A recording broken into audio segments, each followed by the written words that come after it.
Hi, my name is Tanner Clark. I'm here today to explain to you how to prepare sterile IV medications. So we'll go ahead and jump right into it today. So the first thing that we're going to do is we're going to apply our shoe covers. Once you apply your shoe covers, you're allowed to go into the anteroom to begin garbing up. So I'll go ahead and apply my shoe covers.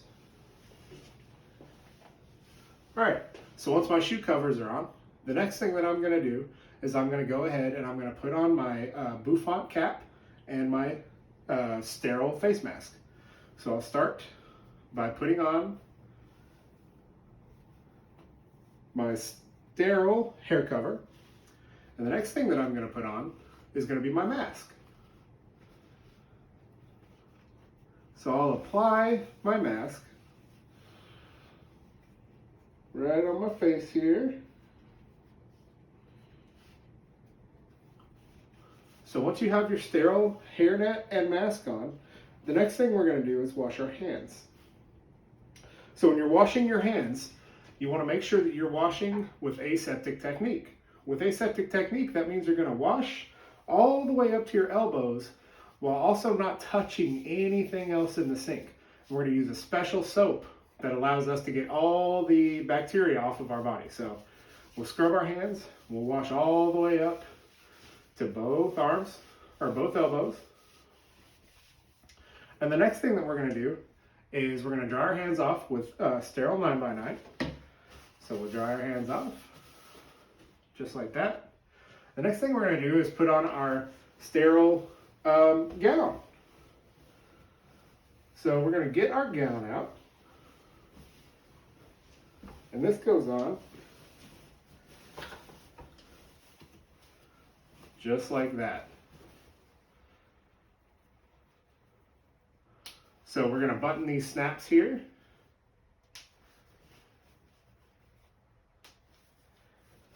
And once you get these snaps buttoned, the next step is going to be to don your sterile gloves.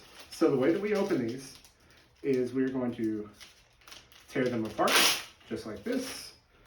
You want to keep everything as sterile as possible. So we'll lay these out just like this. We'll slip these gloves on.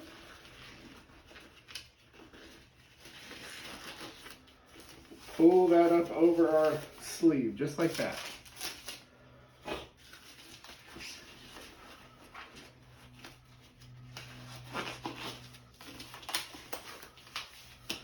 All right, so we'll discard our garbage here. The next thing that we're going to do is we're going to enter the clean room. So now that we've completely garbed up, it is safe to enter leave the anteroom into the clean room. The first thing you want to do when you arrive inside of the clean room is spray your hands with 70% isopropyl alcohol. That just sterilizes our gloves. All right, and so the next thing that we're going to do is get our equipment. So with our equipment, we're going to grab one bag.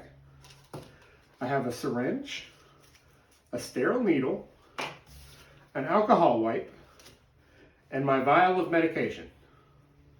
So the first thing that I'm going to do here, once I have all of my stuff here, I'm going to clean my area with the alcohol. All right, now that we have a clean area, throw that away. All right, so the first thing I'm going to do after I've done that is pop the cap off of my vial.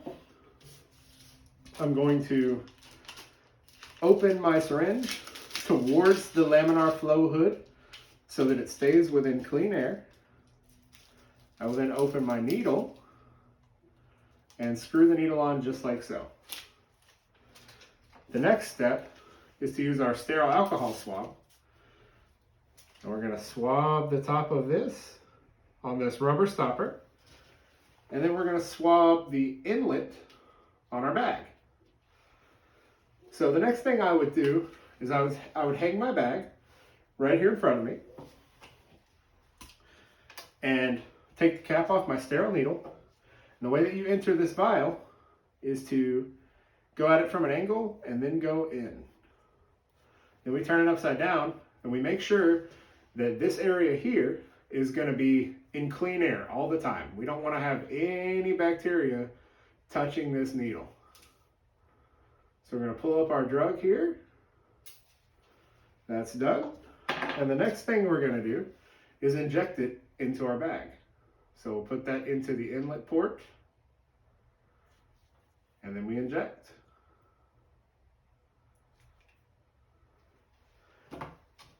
Put our cap back on, discard our needle in a sharps container, discard our syringe in the garbage, and then I would send this bag out to be checked by a pharmacist. To conclude, it's a fairly meticulous process, but also simple. You should have proper training before trying to attempt anything like this to ensure that you can prioritize patient safety and also make sure that you are safe yourself so that you don't poke yourself or anything like that. Thank you for viewing my demonstration. Have a good day.